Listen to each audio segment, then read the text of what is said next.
to the winner, 13 of the runner-up.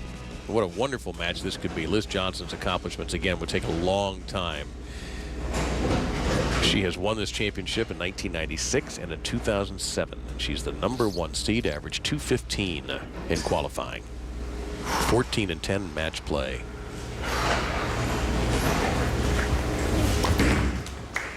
Push. And got a huge break at the start. Right on it. Seems like no matter how long it's been or how short it's been since your last show, that first shot can be a hard one to get off your hand the way you want. What about being, I mean, you've been in every position on these stepladder shows on the PBA Tour. How difficult is #1? Really, the advantage almost always goes to the player coming off the winning match the time before. I believe the overall record goes about 60-40 to the player coming out of that #2 seed position in there because they're comfortable in the lanes and they already had a feel for what's going on. Kelly has that, although she didn't bowl particularly well that game. I think if she does make that little move to the right, she's going to beat up on him now. And she mixes up, got that 5-pin to go down. Kelly-Kulick has just had an amazing year. What's the best thing about being Kelly? The good things of winning, the prize funds, the money, the trophies at the end of the event, having 2 queens, 2 crowns, the possibility of winning another U.S. Open. But the publicity's been great. The support of the fans and my family at home and friends has really made things feel very warming and welcoming and very joyful. It's a great time to be a bowler right now. It's a great time to be a great bowler right now. Push. And there's a 3-6-10. Kelly was in first place, Chris, at the end of the first 16 games, wound up in second in overall qualifying. So she was pretty much on top of her game from the start. Her first ball was right of 20 at the arrows. This one was left of it. She has made that little bit move to the right, but she rolled over the top of that one. 3-6-10, never really an easy spare. And certainly not when the lanes are this hard. Never an easy spare, but no problem for Kelly-Kulick.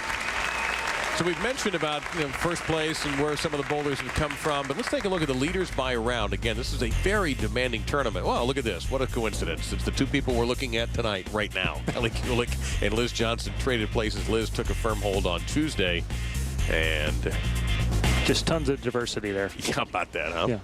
I guess we could have seen this coming Monday.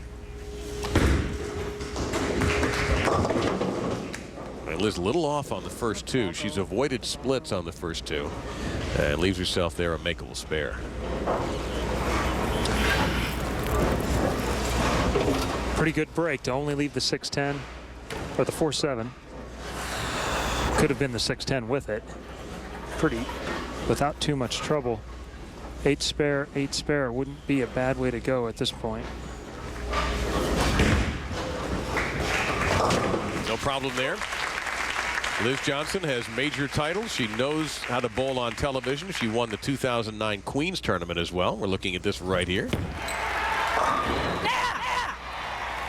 Yeah, that's right. And was 3rd in 2008. Did not make the show in 2010, which is unusual for her. She's got a lot of experience under the lights. She doesn't miss very many major shows. That's actually the only one she's missed since 2007. And she also made a show on the PBA Tour.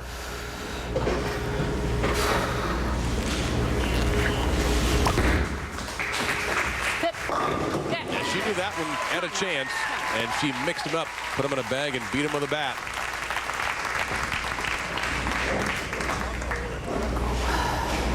With her ball speed, and she's playing in around 14-15, if she can get the pins to go side to side where she doesn't have to go flush, she is really tough. She's another player that is excellent repeater.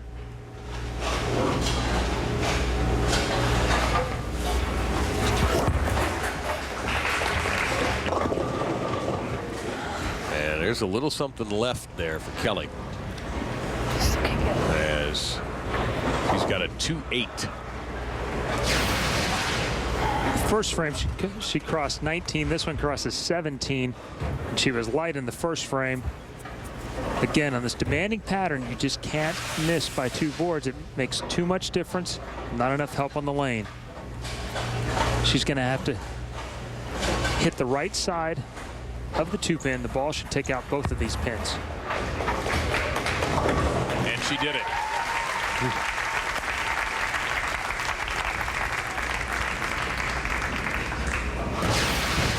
This one very nearly skids by. Gets down to 11 down to the tracers and really has to make it up on the back. Powerful release that Kelly has allows her some more mistake room than most players can afford. These are 2 East Coasters, Kelly from Union, New Jersey, Liz from outside the Buffalo area, Cheektowaga, New York. Oddly enough, they both wound up bowling collegiately in Kentucky and Morehead State, not together. And not surprisingly, they had great success in college, as they have had on the pro tours, and we're dead even. Well, a couple keys that Liz needs to keep. She has to stay slow through her first couple of steps with both her approach and her swing. She can create so much power, she can overthrow it, particularly on this pattern with so much oil down lane. And she also needed to get off to a quick start. I thought Kelly would come out with many more strikes. She's allowed her to get comfortable.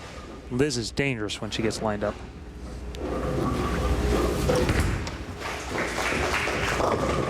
And 7-pin will stay.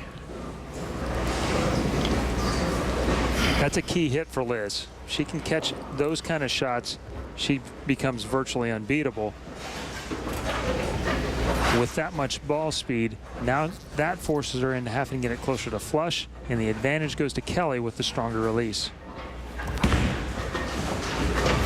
Smothers the 7-pin for the spare.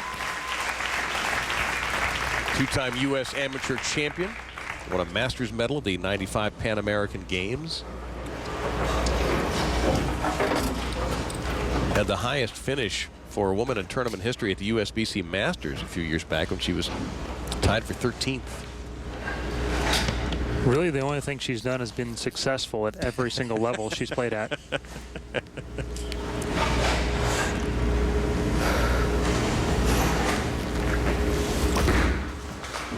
Come on. Perfect. Come on.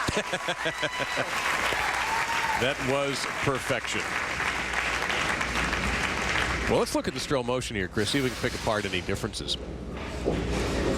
Well, now they start in different positions.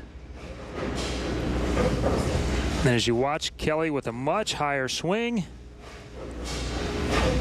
Liz much more compact, but Liz is the one with more ball speed, and Kelly's the one with all the release. And Kelly's the one with a double. Get it there sooner.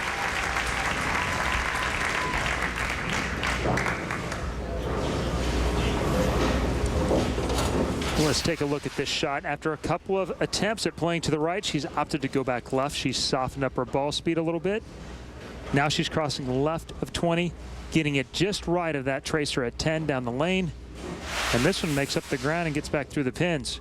It's quite possible that Liz, by using some surface in at 15, has helped Kelly's ball pick up from there to where she can go back to where she's more comfortable.